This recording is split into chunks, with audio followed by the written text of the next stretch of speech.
যে মানুষটা রাত জাগা শিখিয়েছে সেই মানুষটা এখন ঠিকই ঘুমায়, কিন্তু ঘুমাতে পারি না আমি।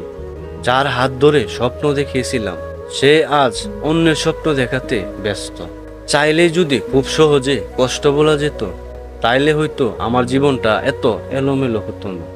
আজ পরিস্থিতিটা আমাকে রাতের পর রাত কাঁদায়, শুধুমাত্র তোমার মতো বেঈমানকে এতটা ভালোবেসেছিলাম বলে।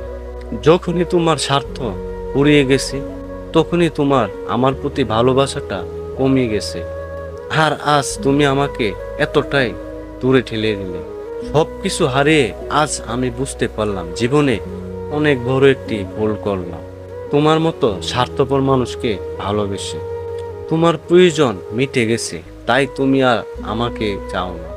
হ্যাঁ, আমি খারাপ, কিন্তু আজ পর্যন্ত কারো সাথে বেইমানি করিনি। তুমি যদি আমাকে ছাড়া ভালো থাকতে পারো তাহলে আমার কোনো আপত্তি নেই, কারণ তোমাকে খুশি দেখলে আমার খুশি। লবণ ছাড়া যেমন রান্না স্বাদহীন, তেমন বিশ্বাস ছাড়া ভালোবাসা মূল্যহীন। ভালোবাসা মানুষকে কখনো আঘাত করেনি, আঘাত করে অতিরিক্ত বিশ্বাস। নিজেকে ভালো রাখার দায়িত্ব নিজেকেই নিতে হবে। খারাপ সময়গুলো কেউ কখনো কারো পাশে থাকে না। নিজেকে তখনই বড় অসহায় লাগে যখনই প্রিয় মানুষের কাছে একটু সময় পাই না।